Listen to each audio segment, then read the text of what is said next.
ओम श्री शक्ति नमः। ओम श्री शक्ति नमः। ओम श्री शक्ति नमः। पंचम अंश 35वां अध्याय शाम का विवाह।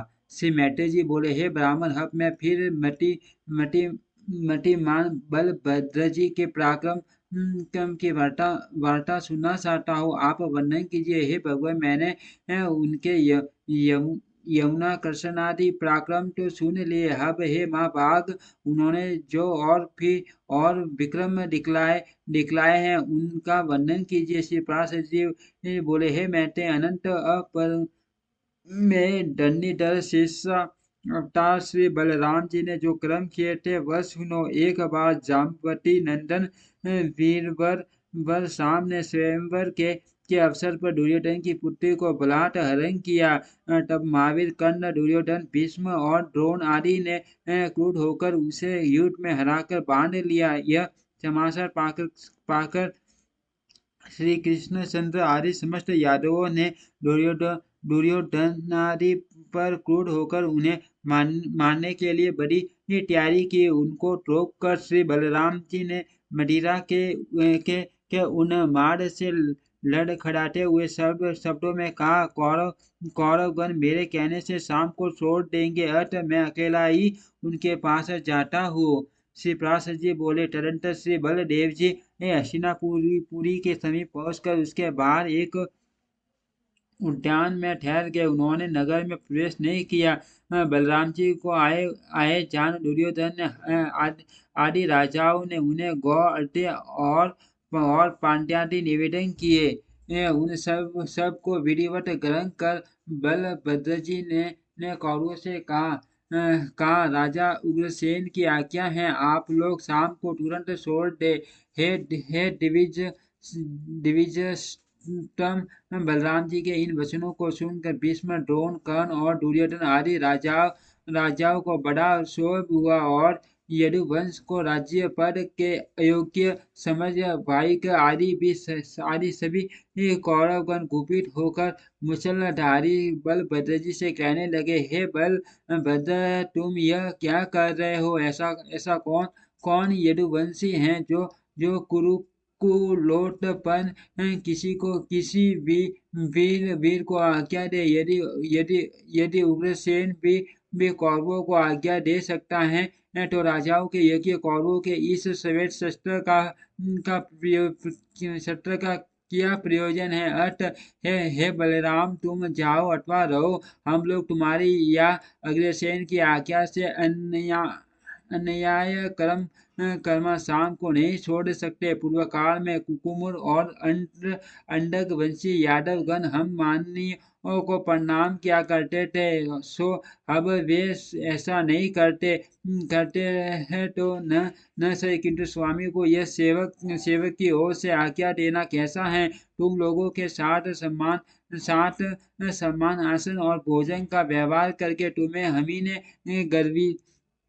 गर्वीला बना दिया है। इससे तुम्हारा कोई दोष नहीं है, क्योंकि हमने ही प्रीतिवश नीति का विचार नहीं किया है। हे बलराम, हमने जो तुम्हें यह अध्यय आदि निवेदन किया है, यह प्रेम वश ही किया है। वास्तव में हमारे कुल की तरफ से तुम्हारे कुल को अर्घ्यादि देना उचित नहीं है। श्री पराशर जी बोले, ऐसा कहकर कौरवगण यह निश्चय करके कि हम कृष्ण के पुत्र शाम को नहीं छोड़ेंगे, तुरंत हस्तिनापुर में चले गए। तदनंतर हला युद्ध से बलराम जी ने उनके तिरस्कार से उत्पन्न हुए क्रोध से मत होकर घुलते हुए पृथ्वी में लात मारी। महात्मा बलराम जी के पाद प्रहार से पृथ्वी फट गई और वे अपने शब्द से संपूर्ण दिशाओं को गुंजाकर कंपायमान करने लगे तथा लाल लाल नेत्र और टेढ़ी भ्रुकुटी करके बोले, ओ इस सारहीन दुरात्मा कौरवों को यह कैसा राजमद का अभिमान है? कौरवों का मई पालत्व तो सर्वथा सिद्ध है, और हमारा सामयिक ऐसा समझकर ही आज ये महाराज उग्रसेन की आज्ञा नहीं मानते, बल्कि उसका उल्लंघन कर रहे हैं। आज आज राजा उग्रसेन सुधर्मा सभा में स्वयं विराजमान होते हैं। उसमें शशिपति इंद्र भी नहीं बैठने पाते, परंतु कौरवों को धिक्कार है, जिन्हें जिन्हें सैकड़ों सैकड़ों मनुष्यों के उशिष्ट उशिष्ट राज सिंहासन में इतनी ट्रस्टी ट्रस्टी हैं, जिनके सेवकों की स्त्रियां भी प्राचीन पारिजात वृक्ष की पुष्प मंजरी धारण करती हैं, वह भी इन कौरवों के महाराज नहीं है। यह कैसा आश्चर्य है, वे उग्रसेनी संपूर्ण राजाओं के महाराज बनकर रहे, आज मैं अकेला ही पृथ्वी को कौरवहीन करके उनकी द्वारकापुरी को जाऊंगा। आज कर्ण, दुर्योधन, द्रोण, भीष्म, वायरी, दुशासन आदि भूरी भूरिश्रवा, सोमदत्त, छल, भीम, अर्जुन, युधिष्ठिर, नकुल और सहदेव तथा अन्य या समस्त कौरवों को उनके हाथी, घोड़े और रथ के सहित मारकर तथा नरक नरक नरक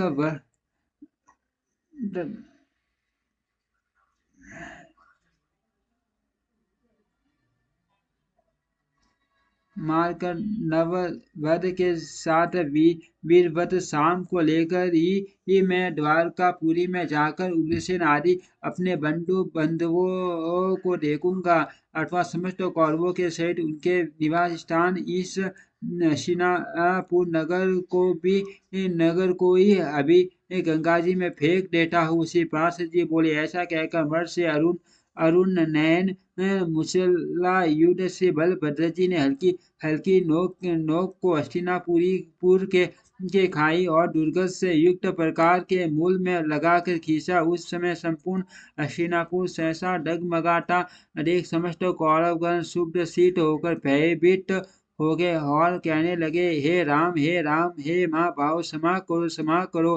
हे मुसल्ला युद्ध, अपना कोप शांत करके प्रसन्न होइए। हे बलराम, हम आपको पत्नी के सहित इस शाम को सौंपते हैं। हम आपका प्रभाव नहीं जानते थे, इसी से आपका अपराध किया, कृपया क्षमा कीजिए। श्रीपाद जी बोले, हे मुनिश्रेष्ठ, तुरंत कौरवों ने तुरंत ही अपने नगर से बाहर आकर पत्नी सहित शाम को श्री बलराम जी के अर्पण कर दिया। तब प्रणाम पूर्वक प्रिय वाक्य बोलते हुए भीष्म, द्रोण, कूप, कल्प आदि से वीरवर बलराम जी ने कहा, अच्छा मैंने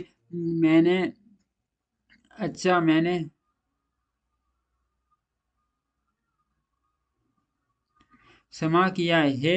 हे दिविज, इस समय भी हस्तिनापुर पूर गंगा की और कुछ झुका हुआ सा दिखाई देता है। यह श्री बलराम जी के बल और शूरवीरता का परिचय देने वाला उनका प्रभावी है।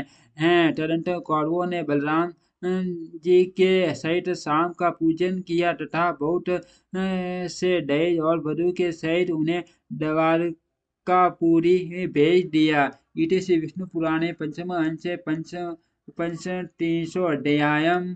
ओम श्री शक्ति नमः। ओम श्री शक्ति नमः।